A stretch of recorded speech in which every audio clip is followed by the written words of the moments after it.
Hello, everyone. We will be starting at 6:05.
Hi, everyone. We will start in just a couple more minutes.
Hello, all, and welcome to tonight's Master Gardener webinar on amendments and fertilizers. Thank you so much for joining us. The Master Gardener coordinator for this evening's program is Gail Burt. Take it away, Gail. Thank you, Serenity. Good evening and welcome to tonight's program on amendments and fertilizers, improving the ecology of your soil. My name is Gail Burt. I am a Master Gardener volunteer and tonight's moderator. This program is co-sponsored by the Contra Costa County Libraries and the University of California Master Gardeners. Tonight's session will be recorded for educational and promotional use by the University of California. The recorded presentation will be available on YouTube shortly after tonight's event. All participants will be muted and video turned off during this program. Closed captioning is available with an icon in the lower part of your screen for tonight and when accessing this video on YouTube. Please use the Q&A icon at the bottom of your screen to submit questions if you've joined us in Zoom. If you have joined us through the live stream, you can use the chat box. Those on the Zoom, please do not use the chat box as we are managing questions through the Q&A. We have 2 question and answer sessions, one in the middle of the presentation to answer those questions on material covered at the beginning of our talk, and a second longer Q&A session at the end. We have a group of expert Master Gardener volunteers answering questions as well. Thank you, Sarah Hoyer, Stephanie Hargrave, John Fike, and Henry Shaw for assisting us tonight. If you are attending on live stream, please use the chat to submit your questions. And we have Lori Palmquist managing the live stream tonight. I would like to request that you hold your questions initially, as the information may be covered during the presentation. If your question was not answered, please type it into the Q&A for Zoom and chat for the live stream.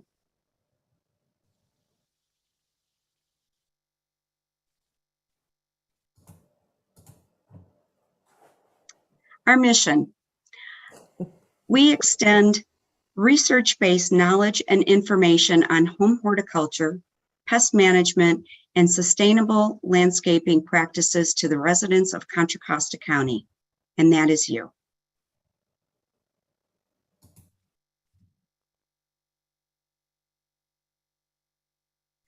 Tonight's speaker is Monika Witte. Monika is a retired engineer from Lawrence Livermore National Laboratory.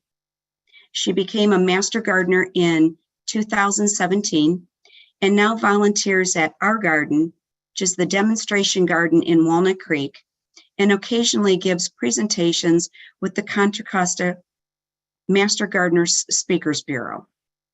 Monika also enjoys answering questions from the public at the UC Master Gardener Help Desk and being active in the Growing Gardener program. At home, Monika grows edibles and California natives along with other plants suited to our Mediterranean climate. This presentation is a result of her personal quest to understand the interplay between plants and the soil. Now I will turn the talk over to Monika.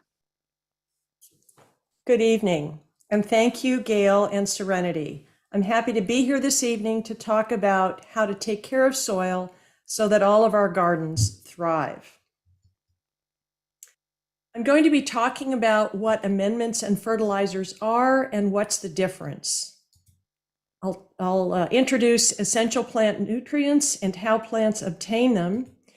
And at the end of the presentation, I'll have an action plan, some very practical information for how to address amendments and fertilizers for landscape plants, annuals like vegetables and other annuals, California natives, and containers.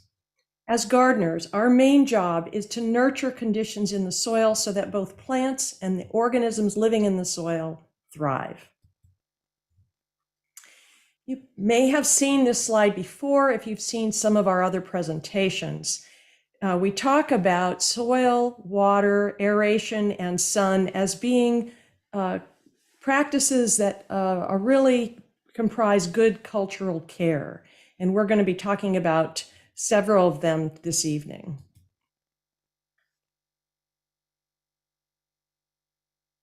So we're going to start with a poll.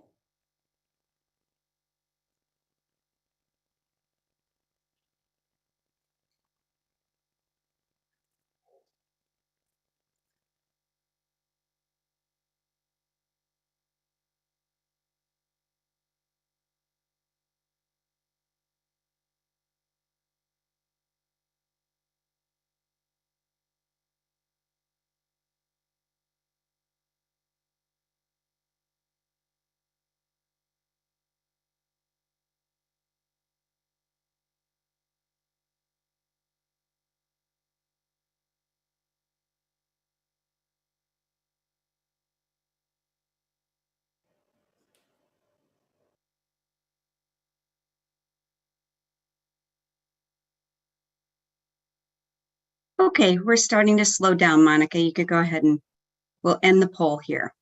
Okay, great. So it looks like many of you have heard of mycorrhizal fungi, and most of you want them in your garden, whether or not you've heard of them. So those are some great answers. I'm really happy to see them. And we'll continue from there. I'm going to start with amendments. And I want to emphasize that amendments can modify soil properties, physical and chemical properties. Amending is adding materials to soil.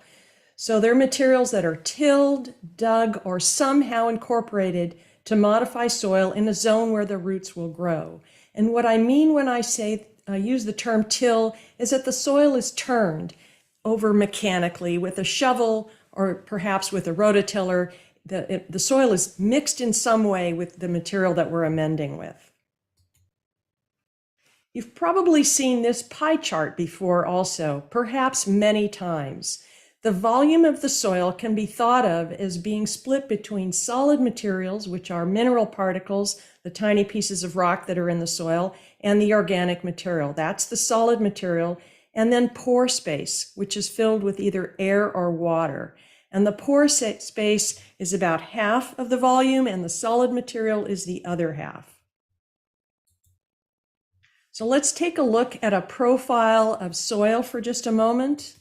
At the very top, there's surface litter, and that's organic material. That might be leaves and twigs, little pebbles, which are not organic, but and the next layer down is topsoil, and that layer is organic material mixed with mineral particles. And from there down, organic material is rapidly decreasing the deeper you go. And the size of the rock particles will be increasing until you get to bedrock. And this pie chart that we refer to often as master gardeners, it comes from that layer that's topsoil. And that layer is about 4 to 8 inches thick. So it might be a little bit more, it might be a little bit less, but it's in that ballpark. Soil structure is the arrangement of solid particles of soil, the little bits of rock that we refer to as minerals, into clumps. And we call those clumps aggregates. The aggregates are what allow the soil to be crumbly. Crumbly soil is very good. You want the water to go into and through the soil. Let's see here if I can grab my laser pointer. So you want the water to go into the soil, and through those pore spaces, and then to drain through and air to follow. You want the moisture to be contained on the edges of those aggregates. And when a soil has good structure, it has that 50% airspace, that space for air and water. Except for sands, soil particles don't actually exist as single particles, but as these aggregates. And you might be wondering how big those aggregates are, because they kind of look like popcorn balls, or maybe in a smaller sense like grape nuts. In fact, they're very tiny. They are ranging in size from about 1/100 of an inch to somewhat larger. So you can see them. They're not so small that you need a microscope, but they're very small. And how are they formed? Well, so the organic material that's in the soil feeds the organisms that are living in the soil.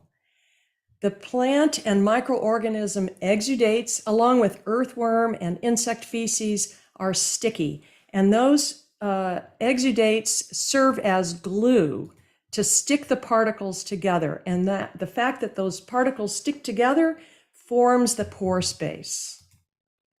You can also get air in your soil by tilling. So remember, tilling is mechanically turning the soil. So you might want to do that one time to break up compacted soil if it's very compacted and you haven't gardened in that location in a while. But remember, tilling will put air into the soil certainly, but it'll also damage the life in the soil and damage the soil structure. So we recommend not tilling in order to preserve the life in the soil as much as possible. So I just talked about adding organic material to improve physical properties, but also amendments can improve chemical properties. And the most common modification that we make to chemical properties is related to soil pH. Soil pH is a measurement of how acidic or alkaline the soil is. So for example, if you're growing blueberries or rhododendrons, you might want to modify the pH of your soil to make it more acidic. And I'll talk about pH in some later slides. So where do you get amendments? You can buy all kinds of bags or bulk products at nurseries or big box stores, but buyer beware, amendments are not regulated. You can't go to a nursery and request a bag of amendment. What you'll need to do instead is understand what it is you're looking for. What are good qualities of amendments? That will depend on what it is you're trying to accomplish. Maybe you have heavy clay soil and you want to improve water drainage and water movement through the soil. Well, just as I described, adding organic material will help with the structure, and that will help improve drainage and water movement. Or maybe you have sandy soil and water tends to drain quickly through sandy soil, and it may dry out quickly. In this case, you may want to improve moisture retention in the soil. And once again, organic material is an ingredient that you can amend your soil with that will help with moisture retention. So when do you add amendments? Before planting. Mix them into the top layer of the soil. And how will you know if you need amendments? Well, sorry, I'm too fast. If you amend with materials that will continue to decompose, and this could be anything you recognize, sticks, leaves, or straw, the decomposition process consumes nitrogen. So if you see little sticks here, those little sticks will draw nitrogen out of the soil when they're decomposing. So you're going to need to add nitrogen. And how will you know if you need to amend the soil? Well, touch the soil. You're looking for dark and look at it and smell it. You're looking for soil that is black or dark brown. That generally means that it's fertile. You want it to be soft enough to dig, absorb water well, and drain well. And in a perfect world, you're also going to see earthworms, which will be an indication that there's life in the soil. So there's a very useful chart. There's a link in the handout that you're going to receive today that describes different amendments, materials that you might use as amendments, and what their benefits are, what some of the pros and cons are, along with some notes. So it goes through a nice list of amendments and describes them. So I recommend that it's at the top of the list in the handout that you're going to receive later today. So it's a really great document that talks about amendments. Amending is not the same as mulching. Mulches are applied to the soil surface, and they can reduce evaporation and keep the soil cooler and reduce weed growth. Mulches are not mixed into the soil. So let's summarize what amendments are and what they can provide. Amendments are materials that are mixed into the upper inches of soil. Many things can be amendments: compost, manure, coffee grounds, many different things. And they can modify soil properties. So we talked about drainage, water retention, and helping to form good structure. Those are three ways that amendments can improve physical properties, and they can also help with chemical properties. And as I promised, that's still coming in this presentation. So before I talk about fertilizers, I want to talk about essential plant nutrients. 17 elements are vital to plant growth. This is a bit like the ingredients in a multi-purpose vitamin. Here they are in a list. You don't need to remember these beyond knowing that they're important for plant growth.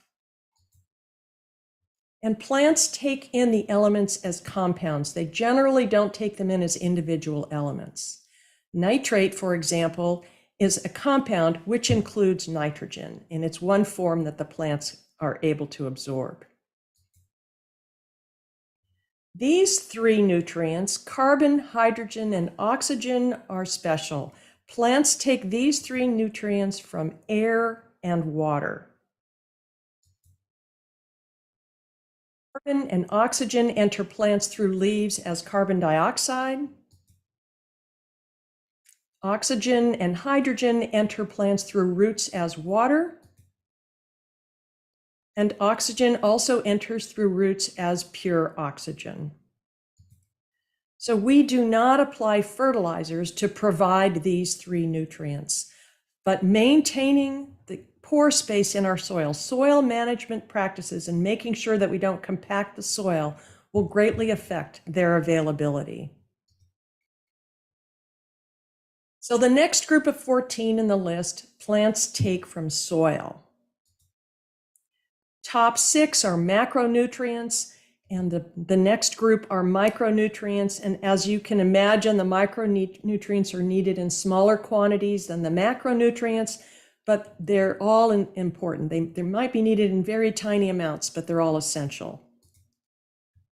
And the 3 macronutrients at the top of the list are you're going to be hearing a lot about. Nitrogen for strong leaf growth and dark green color, phosphorus for good strong roots and early growth and seed formation, and potassium for plant vigor, disease, and stress resistance.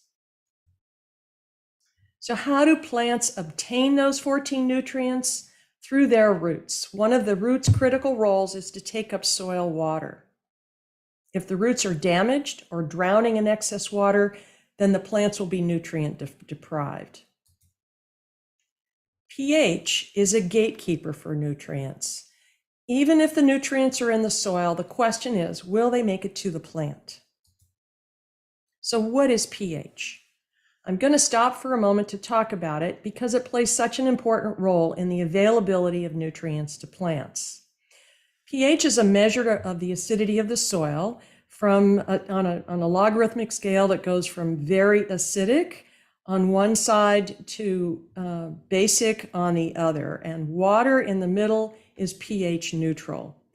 The scale, as I said, is logarithmic, and so coffee is 100 times as acidic as pure water. Saliva is 10 times as acidic as pure water. So here's another poll. Have you ever tested the pH of the soil in your garden?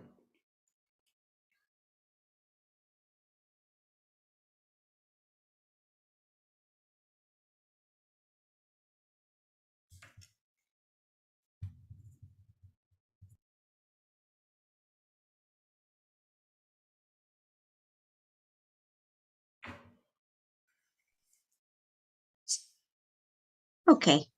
So it looks like many people have answered, it's kind of half and half, 44%, 56%. So many of you have tested the pH and many of you have not. And we're going to talk a little bit about the importance of pH here going forward. So why is it important? Well, pH has 2 functions in the soil, biological and chemical. Many organisms live in the soil, and those organisms each have an optimum pH range. Fungi prefer low pH soils, and bacteria prefer more alkaline soils. And near neutral pH, around 7, is where the greatest diversity of organic life in the soil is. The chemical function, on the other hand, is the gatekeeper function that I mentioned for nutrients. This graphic shows the availability of nutrients at different pH values.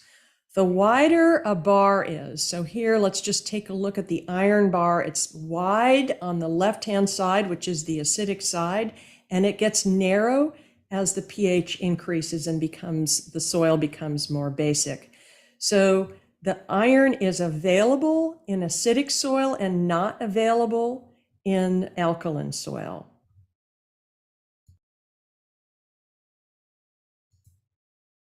So what looks like a nutrient deficiency could actually be a pH issue. And extra fertilizer won't be able to fix a problem that's caused by a low or a high pH. For example, a common symptom of high pH is yellowing of new growth due to a lack of available iron. Iron chlorosis frequently occurs in soils that are alkaline, so pH greater than about 7. And this is an example of what that might look like. A lemon tree that has chlorotic leaves, they're yellowing leaves where you can still see the green veins in the leaf. pH varies naturally in soil.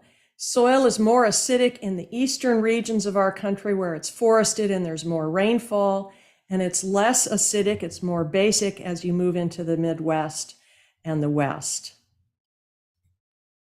And in the Bay Area, I lightened this plot, so this image of the map, so that you could barely read the city names. So I apologize for the fact that it's very pale, but I wanted you to be able to see where the cities were. So Mount Diablo is right here. You can sort of see it. And what you can tell is that the pH varies across the Bay Area region, but honestly, it's not extreme. So if you take a look at the key, red is acidic and dark blue is very strongly alkaline. And the only extreme colors that are dark red or dark blue, extreme red is up here, Vallejo, Novato, and there's some dark blue around the South Bay.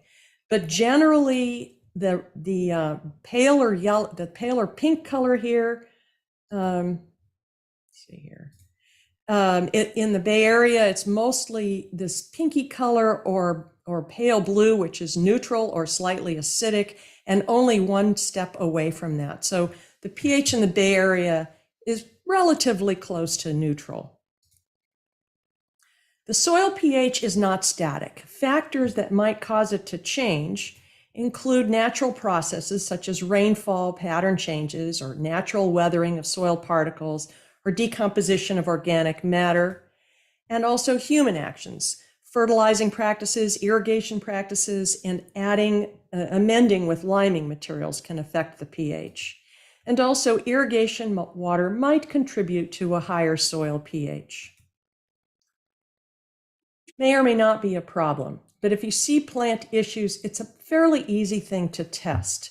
Litmus paper tests, which are available at a nurseries or online, are somewhat imprecise. They're relatively inexpensive, but they are a quick way to get a sense of what's going on with the pH in your soil. There are some handheld meters that a home gardener can use, and they can range very widely in cost, from $50 up to $500. This range is driven by how precise the results will be. The $50 version is still good. It just is a little bit less precise in the results. These are, as I mentioned, somewhat expensive. They can be difficult to operate, and they're fragile. So there's a sensor in them that has to be kept moist, and if the sensor dries out, then the meter won't work. So they need to be managed and handled a certain way, and they need to be calibrated. There are also some low-cost pH probes that you might be able to find, and they cost in the range of $12 to $20. They're somewhat unreliable, and we don't recommend them. You can also take your soil sample to a commercial lab. This is reliable. It's actually the most expensive if you do it multiple times because you're going to be paying this amount over a number of efforts, and it takes time. If you want to know what the pH of your soil is today, you won't be able to know because you'll take a couple weeks to get the results back. If you learn as a result of this testing that you need to raise your pH, University of California recommends that you send your sample to a soil test laboratory to get some guidance on how much limestone to apply. And the reason for that is that it's difficult to understand all of the relationships between the limestone in the soil and the texture and the calcium that's existing in the soil. And so it's a good idea to get some guidance. But you can also do it on your own. And there's a link in today's handout to a document that's titled Adjusting the Soil pH in Your Garden. And you can use that if you prefer, rather than sending your soil to a laboratory. And if you need to lower the pH, if a home test indicates this, then there are also instructions in the handout that I've listed above. The bottom line is if you want to make it more acidic, you can add sulfur, and if you want to make your soil more alkaline, you can add limestone. And you're going to want to follow the directions on the packages and in that guideline. So let's just summarize what we know. pH will affect the availability of nutrients to plants. The pH in the soil is driven by natural geologic variations, the weather, and the pH and mineral content of your irrigation water. And you can't control these things. You have what you have. The pH in the soil is also driven by how the soil may have been fertilized over many seasons and any amendments that you or others may have added to the soil, and also your irrigation practices. And these are things that you can control going forward, but whatever's been done has already been done. So you have to start at the starting point is where you are right now. So the bottom line here is that modifying pH can take time, and in the end, you might be frustrated with the results. It's a slow process, and the soil tends to keep its own pH, so you might end up being frustrated. But nevertheless, it's good to understand what's going on and what the pH of your soil is. Knowledge is helpful. So before I move on to fertilizers, I want to come back to the soil pie chart for a moment. And for the upcoming slides, keep in mind, soil water is never pure water. It's not drinking water. It's full of dissolved organic and inorganic substances. You might call it a soil soup or a soil solution. Some of that moisture is available to roots immediately, and some of it is held tightly to soil particles and less available to roots. I'll come back to this in a few slides. And now I think we're going to have our first question and answer session. Sure. So, Monika, we've received a few questions, and the question has to do with mulch. And you mentioned that you don't mix mulch into the soil, but what do you recommend when the mulch starts to break down, and should it be mixed in or should it be removed and not mixed into the topsoil below it? Well, so that's a great question, Gail. When the mulch starts to break down, I would say that's a great thing. That's going to start to feed. That's going to be the organic material that's at the very top surface of the soil, and it will be it'll provide nutrients to the soil depending on what that mulch material is. So having the mulch break down is a good thing. I wouldn't remove it. If you decide you want to add more mulch, I would just put it on top. Okay, great. Thank you. And then there's a quick question about chicken manure and its effect on pH. I know you're going to talk about fertilizers in the next section, but since it's a discussion about pH, I thought we'd talk about it a little bit here. So chicken manure is a product that can be used both as an amendment and as a fertilizer. It's full of nutrients. It's full of nitrogen. It's also usually has quite a bit of phosphorus in it, so you want to be a little bit cautious with its use. So manure in general, we recommend that you apply only every other year. Whether it raises the pH or not, I don't know. I can't tell you the answer to that question. So sorry, would need to look that up. And we can always ask the person who asked the question to send that question into our help desk, because they have a little bit more time to do research and bring forward some researched information. So please, by all means, consider that. One more question, and then I think we'll go back to our presentation, but we are getting some very good questions coming in, and our Q&A panel are answering some of those questions along the way. But a question here had to do with storing rainwater. If it has some algae in it, is that an issue? I don't know whether algae in the rainwater is a problem or not. There are certainly people who are master gardeners who have who are practiced and experienced with storing rainwater. I am not, so I'm sorry, I can't answer that question. Okay, thank you. We'll return back to your presentation and then we'll answer more questions at the end there. Okay, great. Thanks, Gail. Okay, I want to move on to fertilizers. Fertilizers improve the availability of nutrients to plants. And those 14 essential nutrients that are supplied by soil can be supplemented with what we provide in the fertilizer. The three numbers on the fertilizer bag on the front usually are N, P, and K. So a 100-pound bag of 12, 12, 12 will have 12 pounds each of nitrogen, phosphorus, and potassium, and the remaining 64 pounds are filler. So fertilizers are regulated. I don't know if I said that amendments are not regulated, fertilizers are. So you can rely on the information that's provided on the fertilizer bag to let you know what it is that you're purchasing. And remember this pie chart and the water. The action in fertilizers is happening in this 25% that's listed as water. Solid particles, both organic material and inorganic material, release nutrients to the soil solution slowly. Soluble ingredients in fertilizers mix into the soil solution immediately. So when I say soluble, I mean materials that are able to be dissolved, in this case, in water.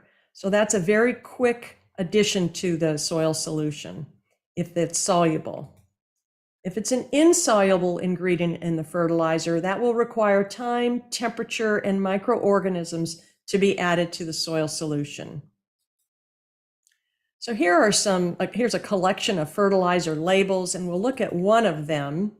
And that one is a 651. So that means it has 6% nitrogen, 5% phosphate, and 1% potash.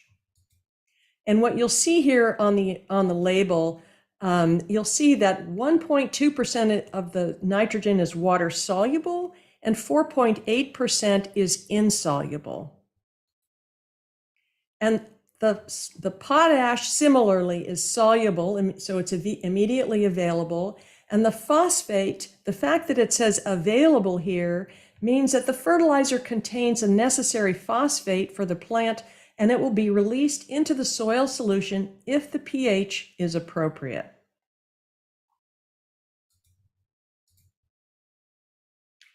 Also on the label, you can read what is the source of the ingredients in the fertilizer. So in this case, the nutrients are derived from cottonseed meal, alfalfa meal, steamed bone meal, etc. So it's another important item that's on the label is the source of the ingredients. So that's important to pay attention.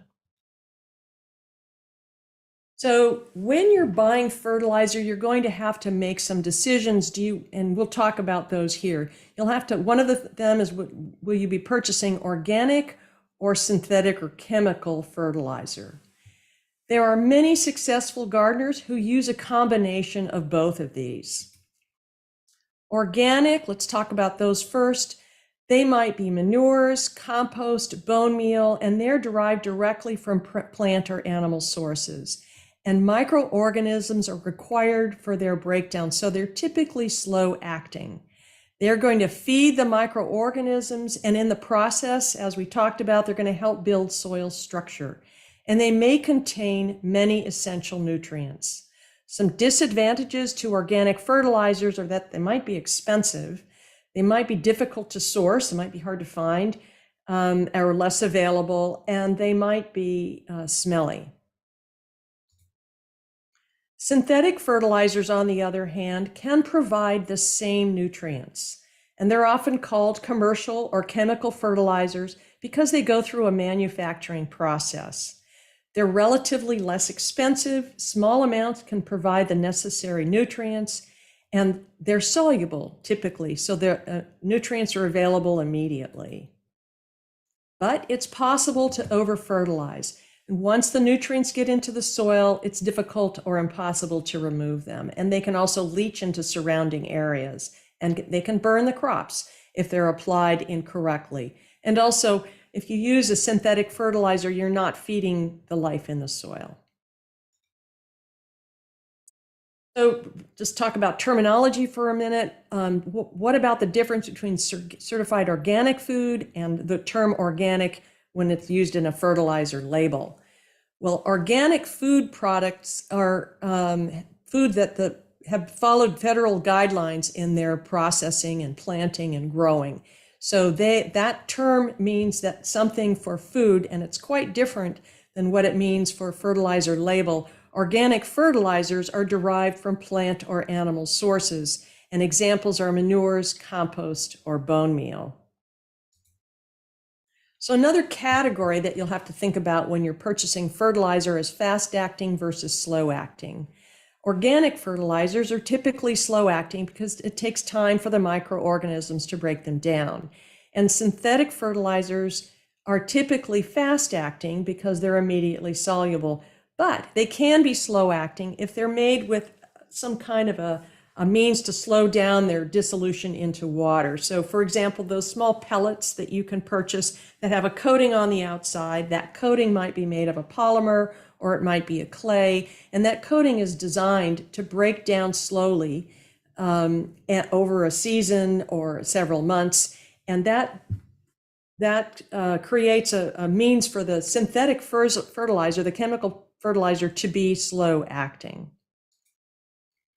Another decision you'll have to make, do you want a complete or an incomplete fertilizer? So a complete fertilizer just means that it contains some of all three of N, P, and K.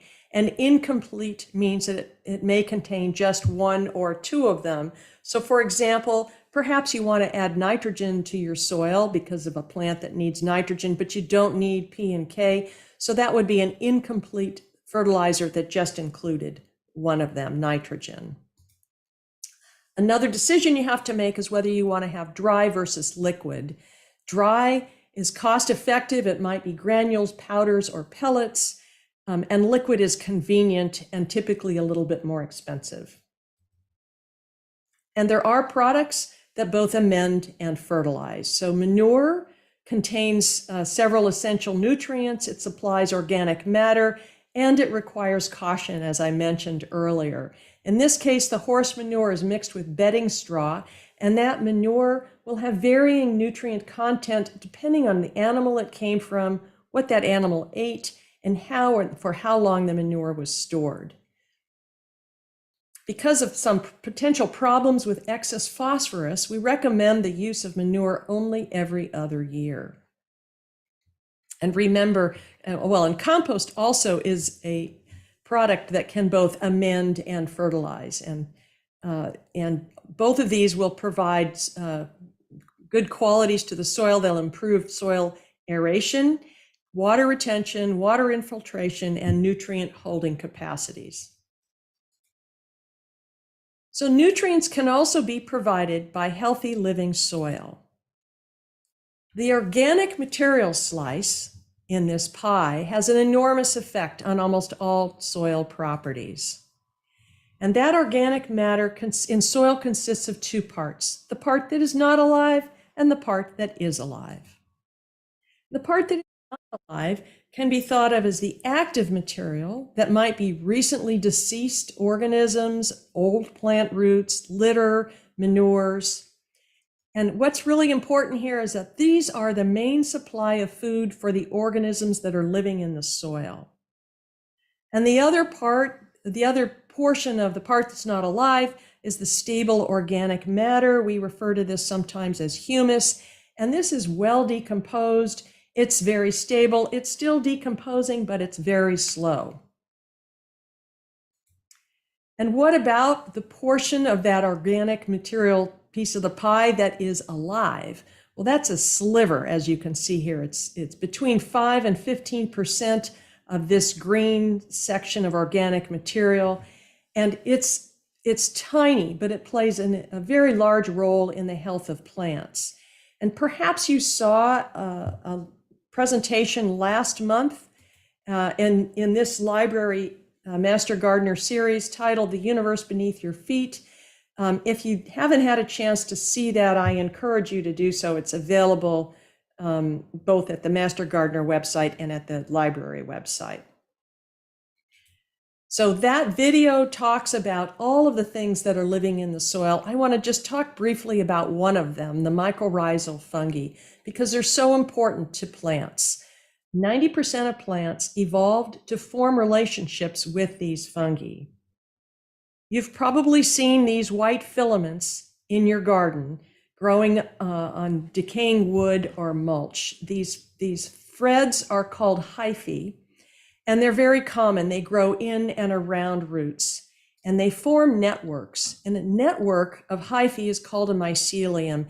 And these networks help the plants acquire nutrients, phosphorus, nitrogen, and micronutrients, and also water from the soil.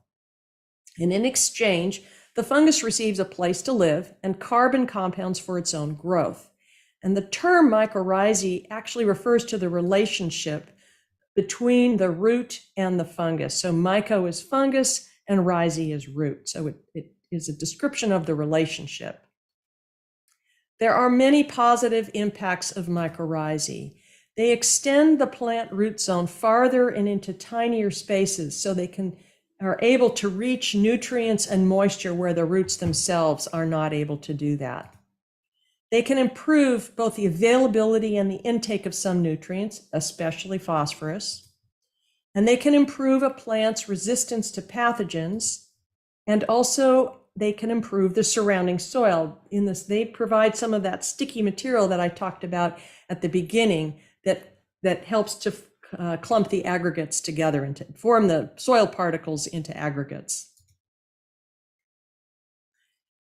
And there are a number of studies that have shown that fungal threads help bring water and nutrition into the plant. And that when mycorrhizae are present, plants are less susceptible to water stress. So this is very important in California as we face continuing drought. So what's the connection between mycorrhizae and fertilizers? Well, it's possible for plants to become dependent on fertilizers in the absence of healthy soil that includes the mycorrhizae. And there are studies that suggest that the fungus-host-plant relationship is mutualistic or symbiotic only if the plant is somewhat starved of nutrients. That relationship forms if the plant is looking for those nutrients, and if they're easy to find because they've been provided with fertilizers, the relationship with the mycorrhizae is less likely to develop. There are plants that don't form these associations. Most plants in the brassica family, so that's mustards, cabbage, broccoli, do not form mycorrhizae. And in fact, the roots of brassicas contain chemicals that are potentially toxic to many soil fungi. And also stone crops and proteas are examples of plants that don't usually form mycorrhizal relationships, and legumes only form limited associations with mycorrhizal fungi, legumes such as beans, peas, and lupin. So you might be asking, should I add mycorrhizal fungi to my soil? You've seen that it's available in packets in the nursery. Should you buy them and add them to your soil? Well, the jury's still out. There are some resources that say no, since the mycorrhizal fungi are naturally distributed in soil, and there are some that say yes, it is helpful. Mycorrhizal spores lie dormant in organic matter near the soil surface and in the soil. And whether or not adding mycorrhizal fungi inoculant whether or not it makes a positive difference is an open question. But in any case, what can you do to protect the fungi that are in your own backyard? Avoid tilling the soil. Apply fertilizer only when it's needed. If soil tests indicate a nutrient deficiency, that's the moment when you want to apply fertilizer.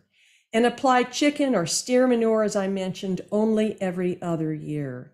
And also be cautious with soil-drenched fungicides and foliar non-systemic fungicides. Always follow the package directions. So soil management practices such as tilling and application of fertilizers can make a big difference in whether or not the mycorrhizae will thrive in your garden. So in summary, nearly all plants benefit from these relationships.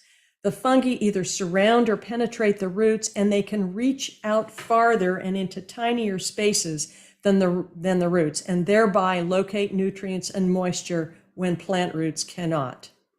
So you want to encourage the growth of the fungi and the development of these associations. So now I want to talk about an action plan for your own garden. I mentioned soil testing, and you can, of course, also obtain a commercial soil test to evaluate the nutrients in your soil. This image is an example of data from a commercial test for my own garden a few years ago. So when would you want to consider getting a commercial soil test? Well, if you have a new landscape and you want to understand what's going in the soil in a new area that you're developing in your garden, or maybe you suspect a nutrient deficiency. When would you do this? Any time of year. However, wait a month or two after applying amendment or fertilizer and avoid extremely wet conditions. You don't want to be digging in the soil when it's very wet. That's damaging to the soil structure in any case. And how frequently would you get a soil test? Well, if the results from a previous test indicate that your pH and nutrient levels are fine, then you don't need to do this every year. However, if changes are needed and recommended, then you're going to want to do it every year until you're satisfied with the status of your soil. And in general, in sandy soils, you want to test it every 2 to 3 years, and clay soils every 3 to 4 years. And there are a couple of things to note. One of them is that when you're selecting a lab to perform a soil test, confirm that the lab will give you some guidance. They won't just give you the data without giving you some suggestions about what to do with that data and how to improve the nutrients in your soil or the pH. And also use the same lab each time you test so that it's easy to compare results over time, because you may be doing this every few years and you're going to want to be able to go back and look at what was done before. And it's much easier if you have the results in the same format.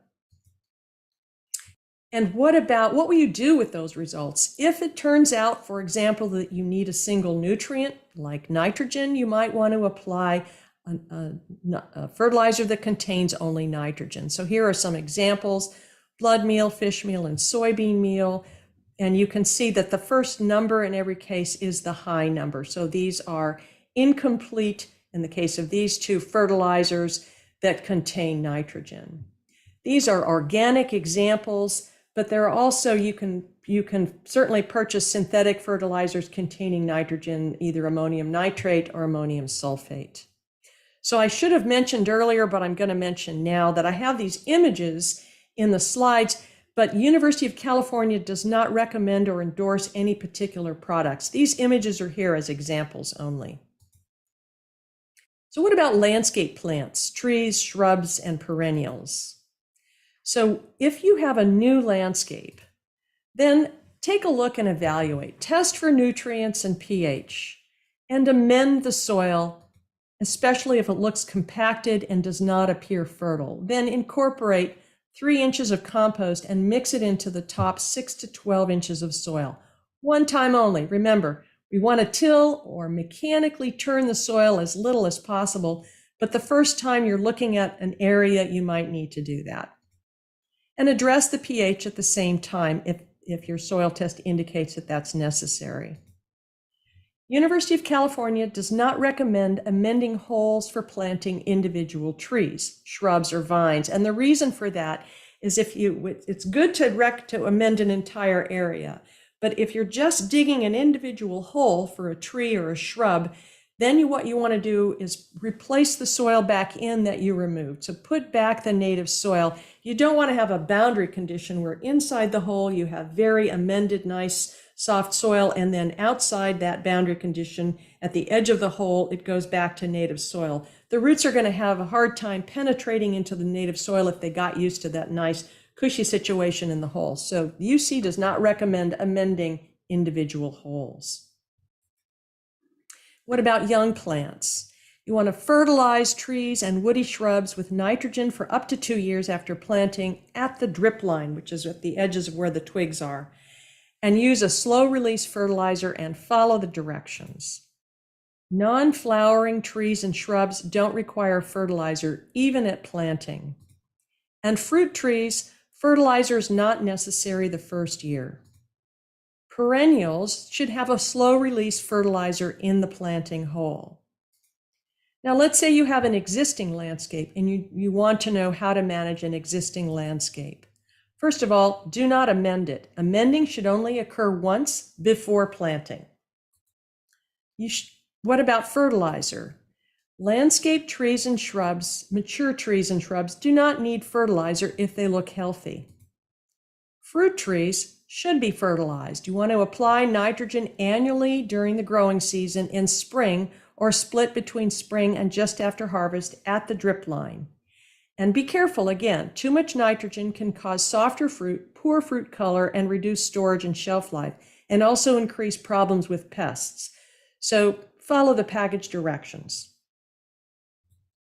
If nutrient deficiencies are suspected, follow the University of California guidelines. Again, there's a link in the handout. Perennials should be fertilized when growth begins in the spring. And ideally, you'll top dress the garden with compost annually, so not near the stem or the trunk. Let's support the soil with good, healthy organic material. So what about annual plants such as flowers and vegetables? So for new beds, incorporate 3 inches of compost into the top 6 to 10 inches of soil and add a slow release fertilizer as needed based on the soil test results. For existing beds in a no-till situation, add a slow release fertilizer as needed and follow the package directions and apply a layer of compost 1 to 2 inches deep. When do you want to do this? When you're replanting those annual beds, and this could be several times a year. Also, if you're planting a vegetable bed and the bed is going to be bare for a season, maybe right now you're pulling out your tomato plants and your other summer vegetables and you're ready to just take a rest for the season, it's really a good idea to put a cover crop in to provide some organisms that are some roots that are living in the soil, and also some biomass, some good healthy biomass in the soil. So cover crops are a really good idea. There are some more specifics for annuals and vegetable beds, and actually for all of the action plans in the handout. What about California natives? They can be tricky. They need some special consideration. And as with all plants, right place, right plant, right place. Don't amend the soil for natives. In general, they don't want to have amended soil. They want native soil, and they don't want fertilizer. Fertilizer is not needed or even desirable for native plants. If the soil is very sandy and the native is not a beach plant, then you might want to add some organic matter, some compost, just in case, just to provide some organic material into that sandy soil. What about container gardens? So containers, nutrients will leach out of the soil with every watering. So those nutrients will need to be replaced on a regular basis. If you have a heavy feeder, so here's a tomato plant in a pot. A tomato is a heavy feeder. Give a light dose of a water-soluble fertilizer every few weeks and include a slow-release dry fertilizer in the soil. And if you have a light feeder in that container, then include a slow-release dry fertilizer in the soil also. There are many potting mixes with fertilizers that are already in them, so read the package that when you purchase the potting mix so that you're not over-fertilizing. You don't want to overdo it. And in general, you need to be cautious with fertilizers. More fertilizer is not better. So if plant needs are met with fertilizer, they won't form those mycorrhizal relationships with the fungi that we talked about. So that's one important consideration. Another is that too much fertilizer can burn the plant roots. It can encourage lush growth, and that lush growth, it looks great, right? It's a lot of green growth, but it will attract pests and you may be producing a lot of growth at the expense perhaps of your tomato fruit. It can also lead to a higher water demand because all that lush growth needs water. So in a drought situation, you definitely don't want to have excess soluble fertilizer. In addition, there are environmental costs associated with fertilizers, and these can be significant. Making nitrogen fertilizer takes a lot of energy, and there are even some organic fertilizers that can have a negative environmental impact, such as kelp fertilizers. I'm going to move on to some solutions you may have heard about in your gardening experience, in your gardening world. So you may have heard, for example, of coffee grounds. What about coffee grounds? Well, they can be a source of nitrogen, large quantities that you might get from a local Starbucks or Pete's. If you dump them all in one place, that could cause a problem. So, everything in moderation. But coffee grounds can be a good source of nitrogen. And I, for example, add them into my compost pile. I don't put them on the garden bed directly. What about wood ashes to raise the pH? Well, excess ashes can cause both high pH and salinity, so we don't recommend them. What about Epsom salts? They can provide magnesium and sulfur, which could be a good thing, but they're soluble and they dissipate in soil that receives regular irrigation. They can easily calcium that's available to plants. We don't recommend Epsom salts. What about compost teas? Well, they can be beneficial. However, as a source of nutrients, it's hard to know exactly what your plants are getting. And since the tea will have dissolved nutrients, it's possible to provide more than is needed. Use sparingly. So I would say, just be careful. What about buried banana peels? Well, these can provide potassium, but again, nitrogen is going to be needed to break down the peel, and that will mean less nitrogen is available for the plant. So you might instead want to add the banana peel to the compost pile. And what about eggshells? Well, I would say eggshells are neither good nor bad. Unless the eggshells are ground into a very fine powder, the calcium will use, but they won't hurt either. The conclusion to be reached here is that you can be open to gardening wisdom, but also use common sense and confirm that any advice that you've heard can be corroborated by academic sources or scientific papers. So in summary, our job as gardeners is to nurture the conditions in the soil. We want both the plants and the organisms living in the soil to thrive. And this can be accomplished by disturbing the soil as little as possible, using amendments and fertilizers carefully, and applying compost every season. So thank you for sticking with me. I covered a great deal of material tonight. I hope that you find it helpful. Happy gardening.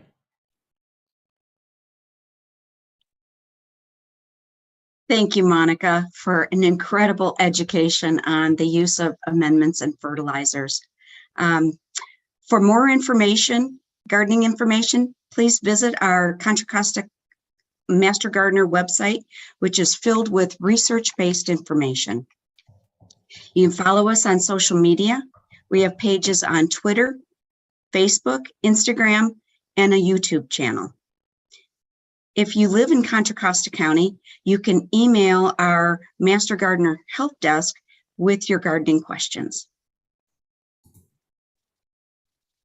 Tonight and all prior programs are posted on our YouTube channel soon after the live program date, both on the Master Gardener YouTube channel and on the Contra Costa County channel as well, or their site. So you can find this talk again.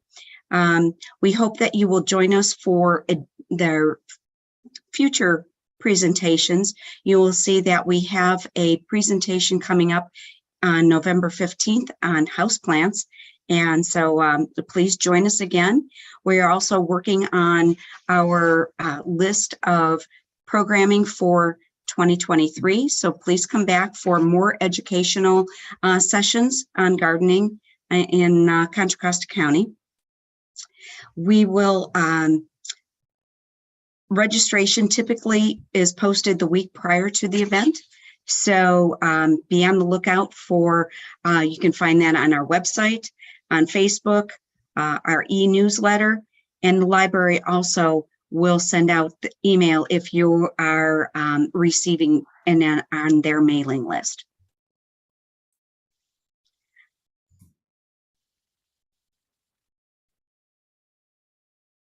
So Monika created a great handout with links to additional information regarding the use of amendments and fertilizers. It is rich with information, and you can access that handout by either filling out the survey using the QR code here, or you could go to the chat where Serenity put in the link to the handout. So we ask that you fill out the survey, and once you've completed the survey, you will be receive the thank you page, and on that thank you page is a link to the handout. So I highly recommend it. There is just a plethora of great information that Monika has pulled together for additional information here. So now we're going to open it up for some live question and answer as time permits. So we've received several questions. We've been answering them along the way, but there are some that I'd like to bring up here. And one had to do with fertilizers. So Monika, the question is, wouldn't a fertilizer that has the 12-12-12 NPK be the best thing, since you get the most amount of chemicals from that? So that's a great question. It seems like it, right? It seems like something that's called a complete fertilizer that has a little bit of everything ought to be just perfect. The trouble is, if your plant doesn't need, for example, the phosphorus, or if you're trying to encourage the mycorrhizal fungi in your soil to bring that phosphorus to you so that you develop those relationships with the fungi, then you may not want to add the phosphorus. So it does always sound like a complete, something that, a complete vitamin or a complete fertilizer is going to be the best thing. But in fact, you could dramatically be over fertilizing if you simply apply a 12-12-12 without really understanding what it is that your soil needs.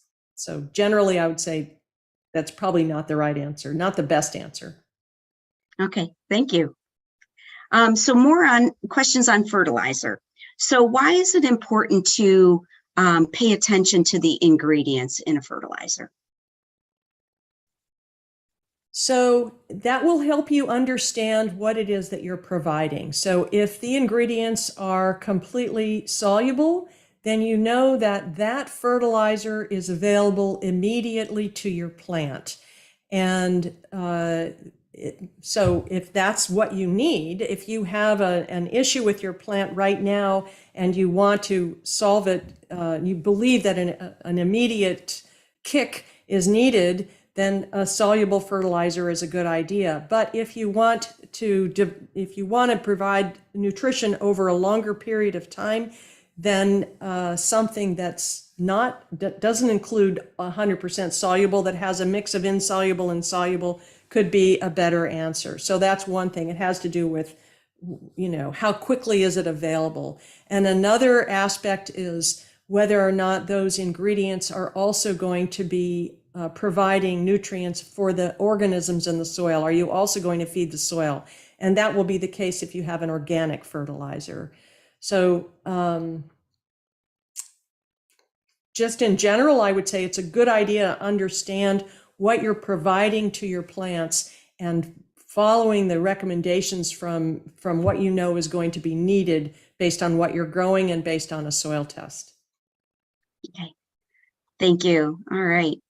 A question here is, what are the benefits between green compost and animal compost? Is there a difference?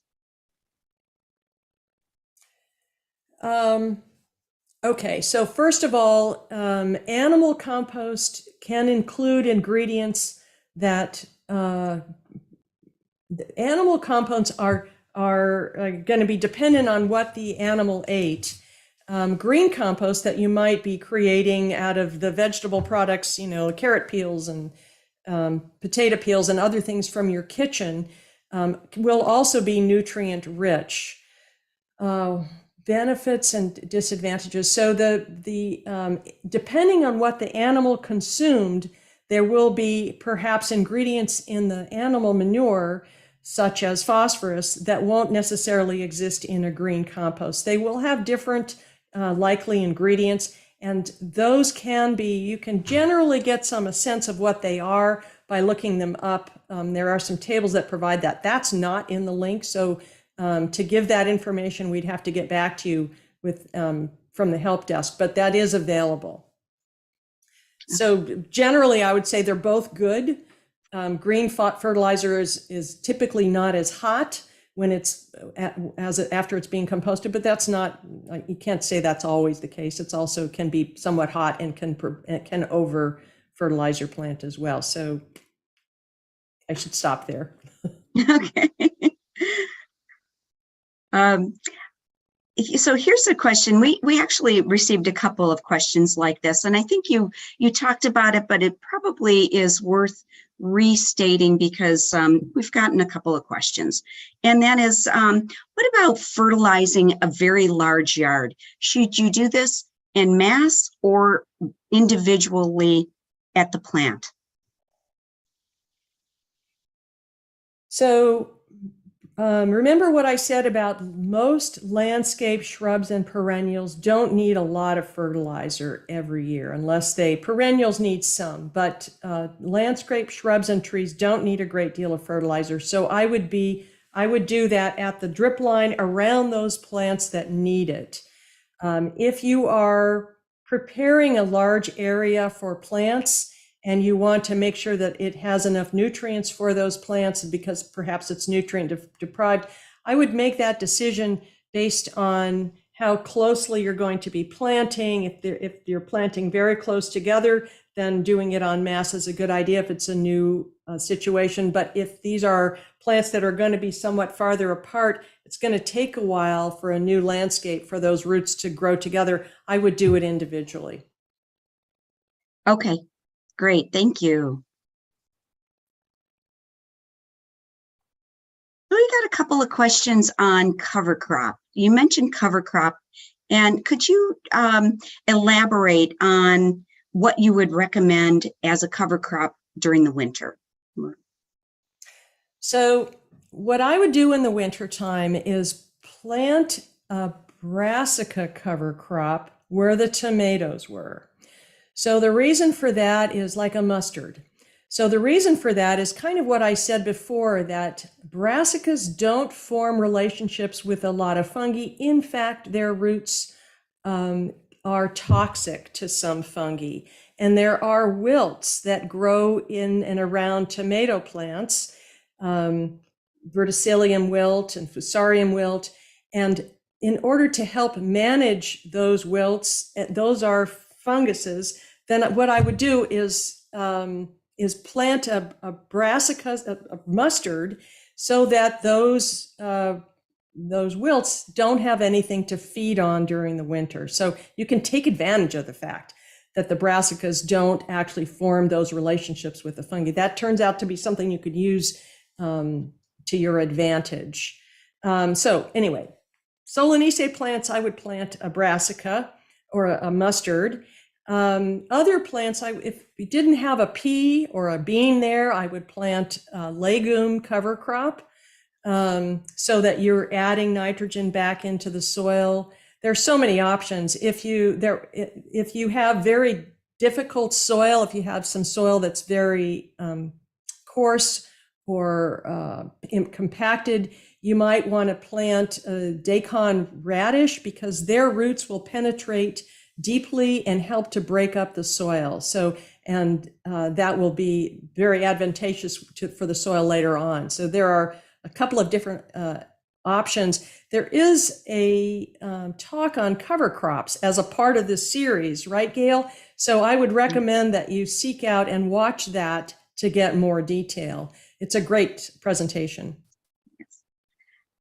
Thanks for that plug back to our YouTube channel. So yes, there are some great previous talks, and that is one that we have a recording on. So great, thank you. Another question is it okay to direct compost? If I put in something like kitchen scraps, can that be composted in place and decompose right in place? Yes. So what will happen is that the initial decomposition will happen whether it's in a compost pile or whether it's piled on top of the garden bed. The time it takes to decompose may differ, but it will still decompose depending on whether it's covered, exposed to air, not exposed to air, whether it's moist or not. So you can do it directly in place. I find it helpful to put it into the compost pile and decompose it there. That process in the compost pile will use nitrogen. So if there isn't enough nitrogen in the mixture of things that you're putting directly on the soil, it will draw nitrogen from the soil, and that's nitrogen that your plants might be using. So pluses and minuses. I mean, I wouldn't say absolutely no, and I wouldn't say absolutely yes. Okay. Another question we've received is, we get mushrooms in the winter around redwood trees. Should these be removed, or are they good for the soil? So those mushrooms are the fruiting body of what we talked about, the underground fungus. And you might want to remove them if you have animals and you're concerned about any aspect of toxicity to pets. But otherwise, I would say let them be. I wouldn't remove them. They're Okay. evidence of something good happening in your soil. Okay, great. Going to change direction a little bit, kind of go back to pH. And question is there a low-cost way to check soil salinity without going to a soils lab? I don't know. I'm sorry. Okay. I don't know how. I don't know how to do that, so I'm not sure. I think there are some soil salinity testers that involve measuring the electrical charge between two probes, but I don't know really anything about them, how accurate those are, and how hard it is to do to get a good result. Okay. All right. So I'm doing a little bit of a search here. So I've gotten a question about how much green compost to put into their backyard, and they've given some dimensions. So I would suggest that there's probably a great question for our help desk to help with kind of the calculations and how much compost could be added to a raised bed based on the dimensions. Would that be a fair way to answer that, Monika? That's something that you and the help desk team have helped people with in the past? Absolutely. I mean, and just in general, you could put a couple of inches of compost down on top of the raised bed at the time that you're renewing this for the next season. So 1 inch to maybe 1.5 inches is a good amount. But in order to calculate how many bags you need to purchase, that will, I mean, it's just a little bit of arithmetic to figure out how big the space is and how much compost is needed. So it's a good question if you want some help with that, to go to the help desk. Yes. Okay, great. Thank you. Well, that's really most of the questions that we've received. We've got a couple of questions being answered by our panel. So we have really kind of covered most of the questions we've received so far, we've gotten a lot of kudos and a lot of thank yous for a great amount of information, and we know that you've put a lot of thought and did a lot of research to come to bring this presentation together. So we thank you for that. So at this point, I would also say that again, we've like to say thank you very much, Monika, for this just very rich presentation with a lot of information. I also want to say a big thank you to our amazing Q&A team, Sarah, Stephanie, John, and Henry have been working diligently behind the scenes, answering questions, as has Lori Palmquist, who also is our technical support. So thank you to Lori, and Serenity Dean and the Contra Costa County Library for supporting this event. They have just been great partners, and they will be supporting and continuing this program with us in 2023. So we hope you will all come back and continue to go on your gardening journey with us.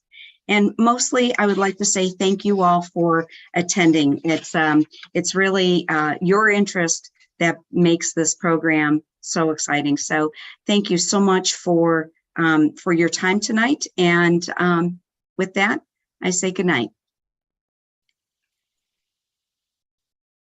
Good night. Thanks, Gail.